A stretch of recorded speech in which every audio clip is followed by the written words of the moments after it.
5 राज्यों में हुए चुनाव के नतीजों के साथ ही सत्ता संभालने वालों के नाम लगभग तय हो गए हैं।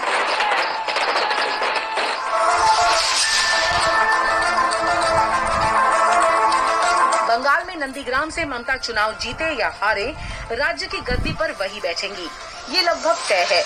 माना जा रहा है ममता एक हफ्ते के अंदर ही बंगाल में नई सरकार का गठन कर लेंगी। ममता ने 20 मई 2011 को पहली और 27 मई 2016 में दूसरी बार मुख्यमंत्री पद की शपथ ली थी। 66 साल की ममता बनर्जी तीसरी बार सत्ता संभालने वाली हैं। असम में भाजपा के 59 वर्षीय सर्बानंद सोनोवाल दूसरी बार सीएम बनेंगे। 1946 से शुरू हुई असम की सियासत में अब तक कोई भी ऐसा नहीं रहा जो 2 बार मुख्यमंत्री बना हो। राज्य में ऐसा पहली बार होगा जब एक ही चेहरा दूसरी बार मुख्यमंत्री पद पर काबिज होगा। सोनोवाल 5 राज्यों में हुए चुनाव में सीएम पद के सबसे कम उम्र के नेता हैं।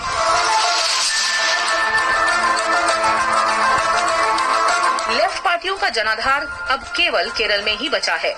यहाँ सीपीआई-एम के 77 साल के पिनराई विजयन लगातार दूसरी बार मुख्यमंत्री पद की शपथ लेंगे। विजयन 5 राज्यों में हुए चुनाव में सीएम पद के सबसे उम्रदराज नेता हैं। सीपीआई-एम ने राज्य में 12 अन्य दलों के साथ चुनाव लड़ा है। ऐसे में सीएम पद के लिए किसी और चेहरे की अटकलें भी हैं, पर पिनराई के होते हुए ये संभव नहीं लगता।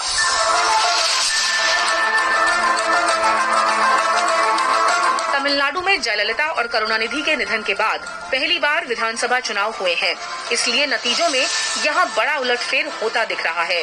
सत्ता डीएमके के एमके स्टैलिन के हाथों में जा रही है। यहाँ कांग्रेस स्टैलिन के पीछे पीछे सहयोग करती रहेगी। डीएमके की तरफ से स्टैलिन पहली बार राज्य के मुख्यमंत्री बन सकते हैं। वो पिता करुणानिधि की विरासत को आगे बढ़ाएंगे।